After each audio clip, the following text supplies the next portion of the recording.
नमस्कार विद्यार्थी मित्र. ज्ञान, विज्ञान आणि सुसंस्कार यासाठी शिक्षण प्रसार शिक्षण महर्षी डॉक्टर बापूजी साळुंखे, स्वामी विवेकानंद शिक्षण संस्था कोल्हापूर संचलित पद्मभूषण वसंतराव दादा पाटील महाविद्यालय तासगाव. मी प्राध्यापिका पाटील AN. आज आपण इयत्ता 11वीचा पहिला topic introduction to book keeping and accountancy हा बघणार आहे. Introduction. Bookkeeping is related with recording of business financial transactions. An individual or organization generally records activities which involve exchange of money or money's worth. म्हणजेच काय तर आपण जे काही book keeping and accountancy 11th स्टँडर्डमध्ये बघणार आहोत, यामध्ये आपण बिझनेस फायनान्शियल ट्रान्झॅक्शन जे असतात, म्हणजेच ज्या आपण डे टू डे ॲक्टिव्हिटीज करत असतो, खरेदी विक्री करत असतो, ज्याच्यामधून आपल्याकडून पैसे ये जा होत असतात, या जे काही ट्रान्झॅक्शन होत असतात, हे ट्रान्झॅक्शन्स आपण याच्यामध्ये रेकॉर्ड करत असतो. Definition of book keeping. J.R. Batliboi. Book keeping is an art of recording business dealings in a set of books. म्हणजेच काय तर आपण जे काही पैशाचे व्यवहार करत असतो, खरेदी विक्री करत असतो, आणि हे खरेदी विक्री केलेले ट्रान्झॅक्शन्स जिथं आपण रेकॉर्ड करतो, ज्या वहीमध्ये, ज्या बुक्समध्ये आपण रेकॉर्ड करून ठेवत असतो, त्यालाच आपण बुक कीपिंग असतो. यानंतर फीचर्स ऑफ बुक कीपिंग. त्याच्यामध्ये 1 नंबर आहे, it is the method of recording day to day business transactions. म्हणजेच काय तर आपण दिवसभरांमध्ये जे काही पण ट्रान्झॅक्शन करत असतो, बिझनेसमध्ये जे काही खरेदी विक्री होत असतात, हे ट्रान्झॅक्शन्स, खरेदी विक्रीचे जे आपण ट्रान्झॅक्शन लिहिलेले असतात, हे लिहिलेले ट्रान्झॅक्शन्स आपण एका मेथडनी, एका पर्टिक्युलर मेथडने आपण काय केलं तर रेकॉर्ड केलेले असतात. हे बिझनेस ट्रान्झॅक्शन्स रेकॉर्ड करण्यासाठी आपल्याला बुक कीपिंग खूप महत्त्वाचं आहे. 2nd नंबर आहे, all records are prepared for a specific period which are useful for future references. जे काही ट्रान्झॅक्शन्स आपण लिहिलेले असतात, हे ट्रान्झॅक्शन्स आपल्याला एका स्पेसिफिक पिरियडमध्ये कंप्लीट करायचे असतात. हे कंप्लीट करण्यापाठीमागचं कारण असतं, जेव्हा आपण एका स्पेसिफिक पिरियडमध्ये सगळे ट्रान्झॅक्शन्स रेकॉर्ड केलेले असतात, तेव्हा त्या ट्रान्झॅक्शन्सवरून आपल्याला बिझनेसमध्ये नफा होतोय की तोटा होतोय हे आपल्याला समजत असतं, आणि याच्यावरून आपल्याला आपल्या बिझनेसचा जो काही फ्युचर रेफरन्स आहे हा आपल्याला समजत असतो. यानंतर आपण बघणार आहे objectives of book keeping, importance of book keeping and utilities of book keeping. 1 number आहे, to record all the business transactions date wise and account wise. आपण जे काही पण ट्रान्झॅक्शन्स रेकॉर्ड केलेले असतात, हे रेकॉर्ड आपल्याला डेट वाईज करून ठेवावं लागतं. त्याचबरोबर जे ट्रान्झॅक्शन आपण डेट वाईज लिहिलेले असतात, अगदी त्याच पद्धतीनं हे ट्रान्झॅक्शन आपल्याला अकाउंट वाईज रेकॉर्ड करायचं असतात. अकाउंट वाईज म्हणजेच आपल्याला अकाउंट्समध्ये पुढं 3 प्रकार बघायचे आहेत. या 3 प्रकारांमध्ये डेट वाईज लिहिलेल्या ट्रान्झॅक्शनचं क्लासिफिकेशन करावं लागतं. 2nd नंबर आहे, to know the profit or loss of the business during the financial year. म्हणजेच काय तर जे काही आपण ट्रान्झॅक्शन्स लिहून ठेवलेले असतात, अकाउंट वाईज क्लासिफाय करून ठेवलेले असतात, याच्यावरून आपल्याला आपल्या बिझनेसचा प्रॉफिट किंवा लॉस हा आपल्याला समजतो.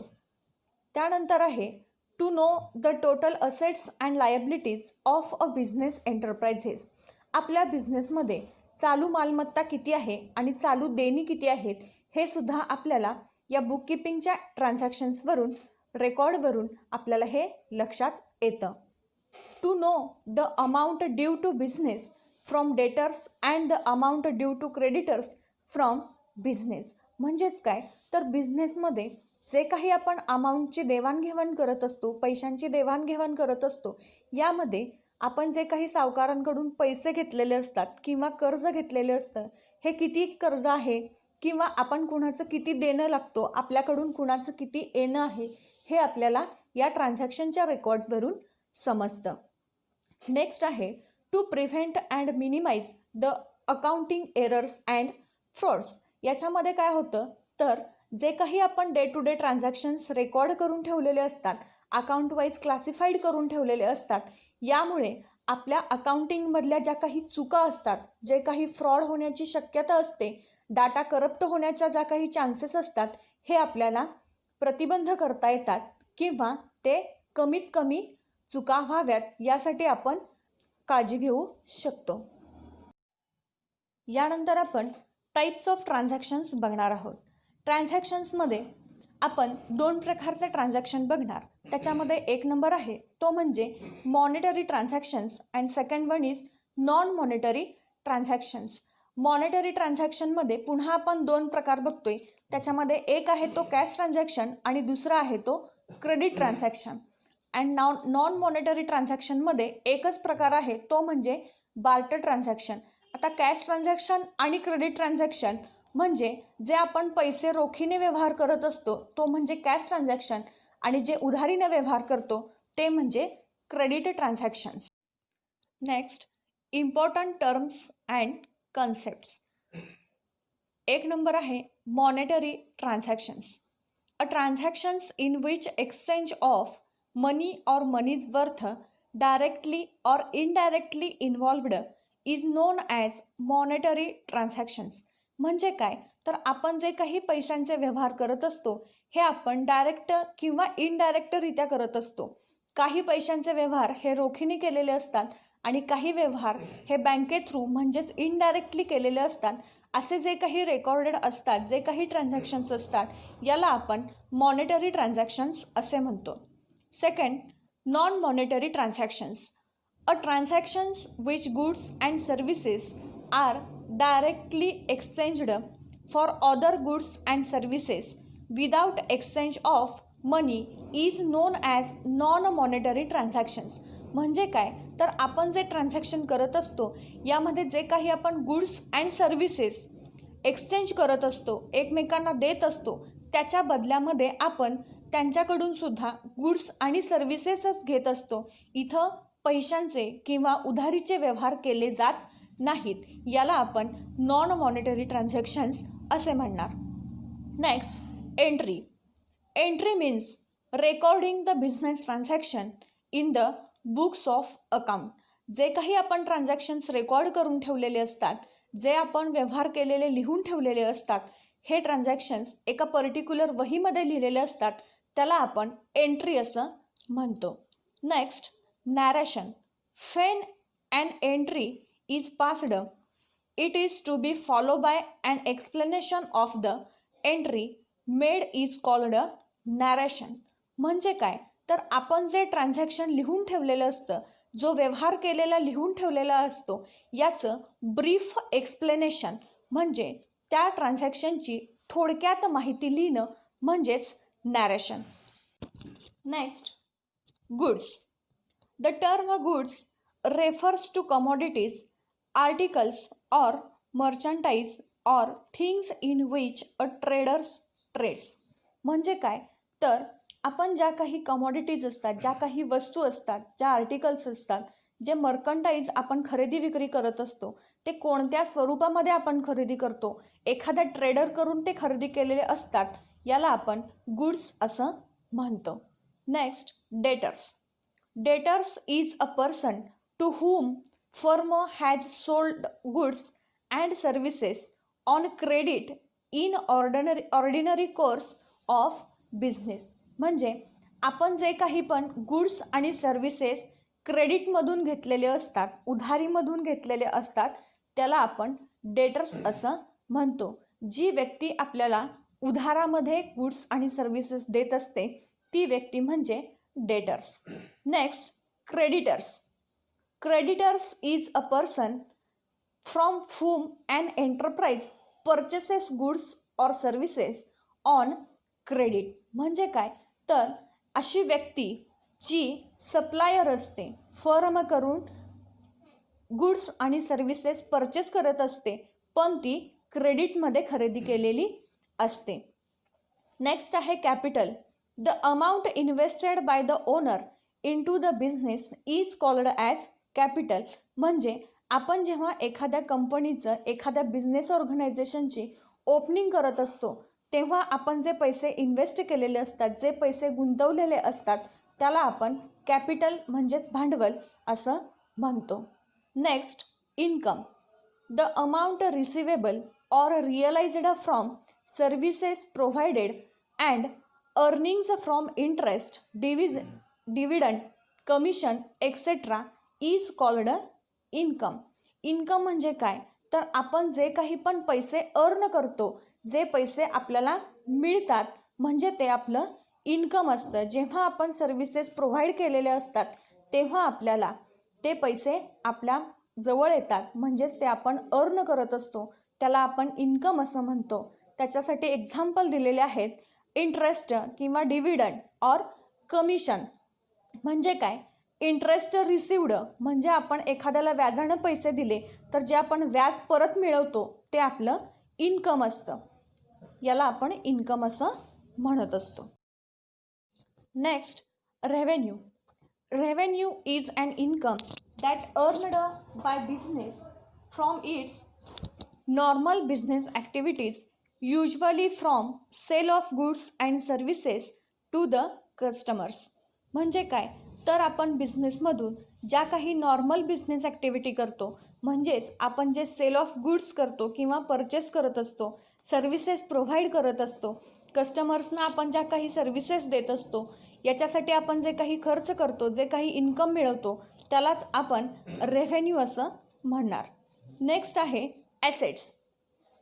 The property of every descriptions owned by the business having monetary value, it is known as assets. म्हणजे काय, तर ॲसेट्स म्हणजे अशी प्रॉपर्टी, अशी मालमत्ता जी आपण बिझनेसमध्ये स्थिर ठेवलेली असते, ती ओन्ड असते, त्याच्यासाठी आपण मॉनिटरी व्हॅल्यू दिलेली असते, एक ठराविक रक्कम कॅश ट्रान्झॅक्शन्स करून आपण ते ॲसेट आपल्याकडं ठेवलेली असते, जी स्थिर मालमत्ता असते. एक्झाम्पल आहे land and building, cash in hand and goodwill etcetera. म्हणजे लँड आणि बिल्डिंग ही आपल्या ऑर्गनायझेशनची किंवा बिझनेसमधली एक स्थिर मालमत्ता आहे, यालाच आपण ॲसेट असं म्हणतो. Next, liability. Amount payable by the business to others is known as liability. म्हणजे काय, तर आपण एखाद्या व्यक्तीकडून किंवा बँकेकडून जे काही पण देणं उचल काढलेलं असतं, कर्ज काढलेलं असतं, आपण कुणाचं तरी देणं लागणार असतो, याला आपण लायबिलिटी असं म्हणतो. That is bank loan, outstanding expenses etcetera.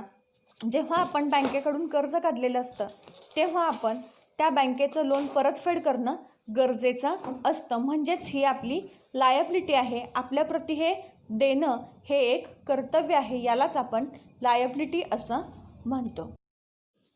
आता आपण अकाउंटिंग स्टँडर्ड्स बघणार आहोत. Accounting standards R